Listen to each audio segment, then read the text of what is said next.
Yung amitin ha. Guys, may kwento siya guys. So, ito yung founder dito sa Barrio Bisaya guys. Oh.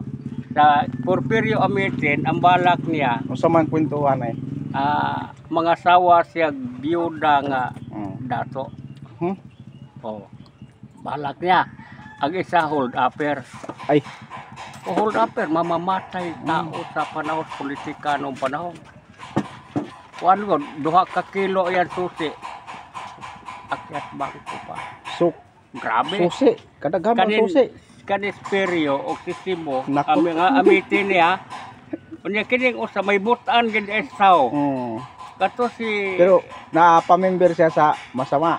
di iyang kapatid puro plano. Unya pareho sila may plano siya ako ilan po kong istorya. Pangarap nila. Sila may nagsuhol sa akong 50 centavos ang adlaw. Araro. Unya ang ipasuwa pas ako asin.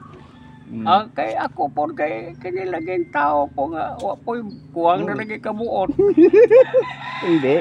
Dil po kong asin. Wa man. Pero pilmirang kawatan tong mga manok, daghang kay manok kinawat dito silong. Katong tawhan na. Oo, mga kawatan gani. Pero asin lagi pasuwas mo. Oo, okay lang. Tama lang to kay kinawat man.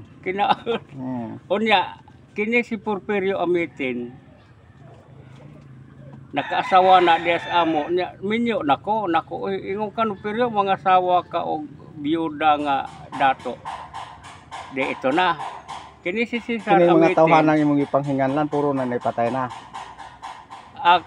Pero nabalitaan ako ni Porfirio amitin. Dito ang iya accountant man iya kay butan lagi itong iyang ko kay siya magpiloto daw siya daw may kakayahan pagbayad kay para tangab lang og pasipon ang iyang amahan. Asa orang tangab? Kana bang saluran og hain musud ang hiton. Ang ilang bantayan pasulon sa pahibas, parang pahibas.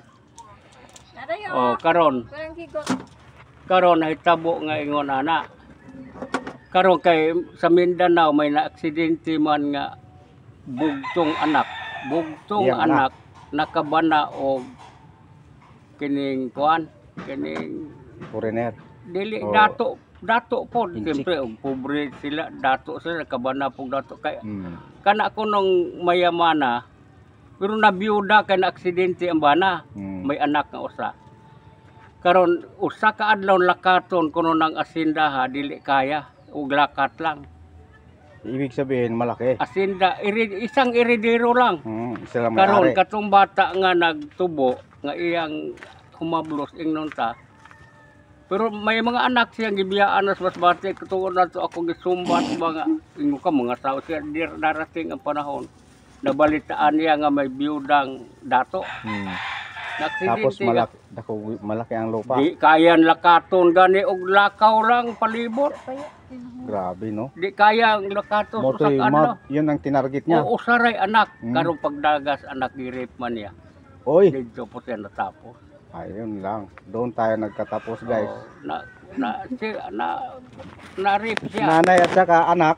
Oo.